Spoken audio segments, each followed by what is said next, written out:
Hi, my name is Suri. And I'm Naja, and we're Cadet Girl Scouts in Troop 42003. Today we're going to be doing the Daisy Level Census Badge. There are 5 senses that work together that help you see, hear, smell, taste, and touch the world around you. There are 5 steps to this badge. Step 1 is look around. Step 2 is listen to the world. Step 3 is put your nose to work. Step 4, take a taste test. Step 5, touch and feel.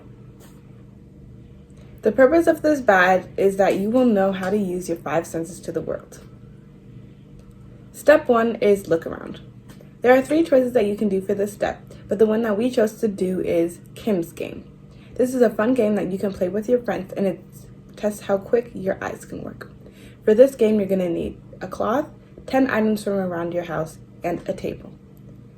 I'm going to put the 10 items on a table and cover them. Lift the cover for 10 seconds, and then your friend has to try to remember as many things on the table as they can before you put the cloth back on. Let's go. Okay, so I have all my things laid out in front of me. I have a bag of paint, a remote, a marker, this little princess doll, some scissors, a domino, a cord connector, a disposable camera, some glitter, and a camera case.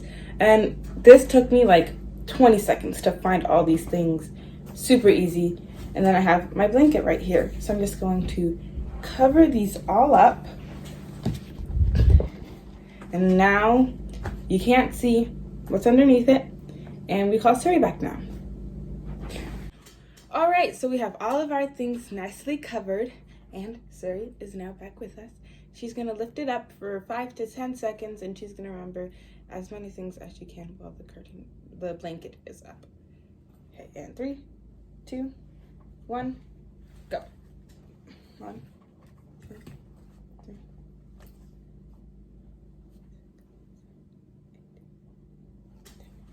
And we're covered quickly. Okay. So now she tells us how many things she remembers. We're gonna count. Go. There was a doll, a camera bag, a domino, a cord, scissors, a camera. That's all I can remember. All right, so she got 6 things. And then you and your partner can switch, or you can play with multiple friends and do lots of rounds.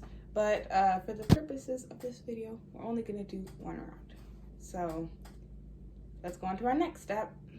Step number 2, listen to the world. Your ears are so cool because even though the bones are really small, you can hear very loud noises. There are 3 choices you can do for this activity, but we have decided to do listen to sound boxes.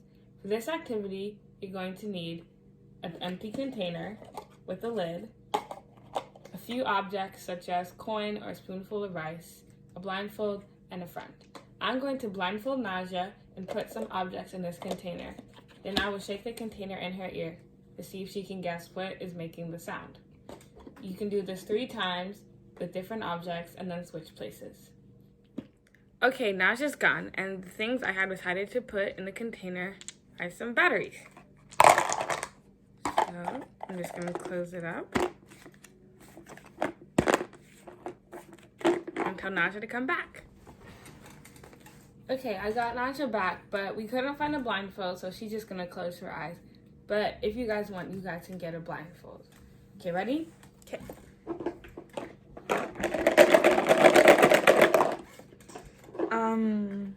Markers? No. Batteries? Yes. Oh. And then you just keep on doing that back and forth, taking turns. People's noses are all very different. You might think something smells amazing while somebody thinks it smells terrible. For this activity, I'm going to follow Suri using only my nose. Suri's going to hold a food that smells really strong and move it around, and I have to try to follow it with my eyes closed by smelling it.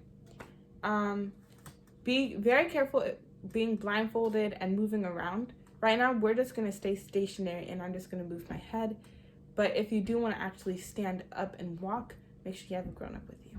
Okay, I'm going to go get the food. So the item is a pickle. Because that is a food that has a strong smell. Okay, so Suri has the pickle and she's dipping it in lots of pickle juice so that it smells really strongly. Right.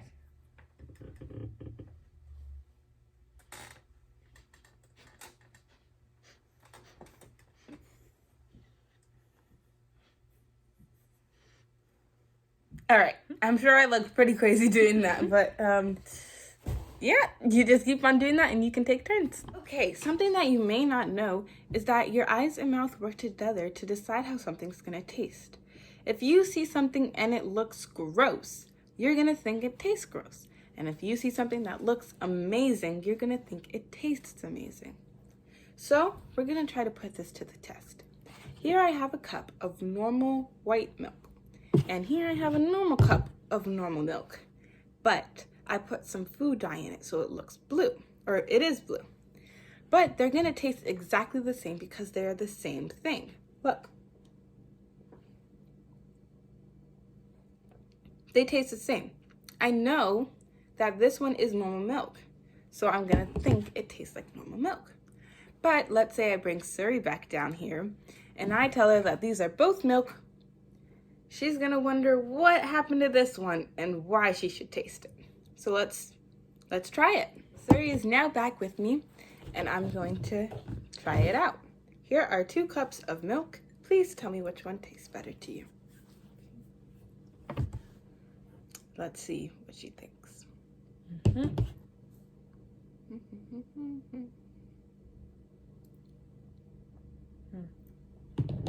So which one tastes better? This one. So I think we're right. Even though they do taste the same, our eyes make us think that the one we're used to tastes the same. Step number 5, touch and feel. Your hands and fingers are your sense of touch. They help you feel different surfaces and textures. Feel your way through this activity. When someone is missing their sense of sight, they can read with their touch. By feeling raised dots, that means different letters or characters. That is called Braille. We're going to try and write our names in Braille. For this, you're going to need a pencil or marker and a paper. Have a grown-up help you find a Braille reference sheet. Okay, let's go. So we started off by writing our names so that you can see how our names look like in normal English letters. And then now we have, so Braille is a system of 6 dots, and then you fill in certain dots, which means different letters. So how we set up our paper is first we made 1 row that have the 6 dots on them, and we just fill them in so that we can see what it'll look like. And then underneath we made 4 more boxes because our letters have, our names have 4 letters, and underneath we're gonna just transfer what we wrote up here without the additional circles. So we'll see you when we have done that. Okay, so Suri's still working on hers, but I finished mine, so I thought I'd show you what my name looks like. This is Naja. And so if you're blind, the way that you would read this is these dots would be pushed out. They would be like poking out, and they would be much smaller, and you use your fingers to read by feeling a dot, and then you'd be like, 1 dot, that's an A. So yeah, this is what mine looks like, and you should try to make yours too. I think it'll look pretty cool to see how you write your name. This is what mine looks like. Well, this was really fun, and I hope that this helped you learn a little bit more about your senses. Bye. Bye.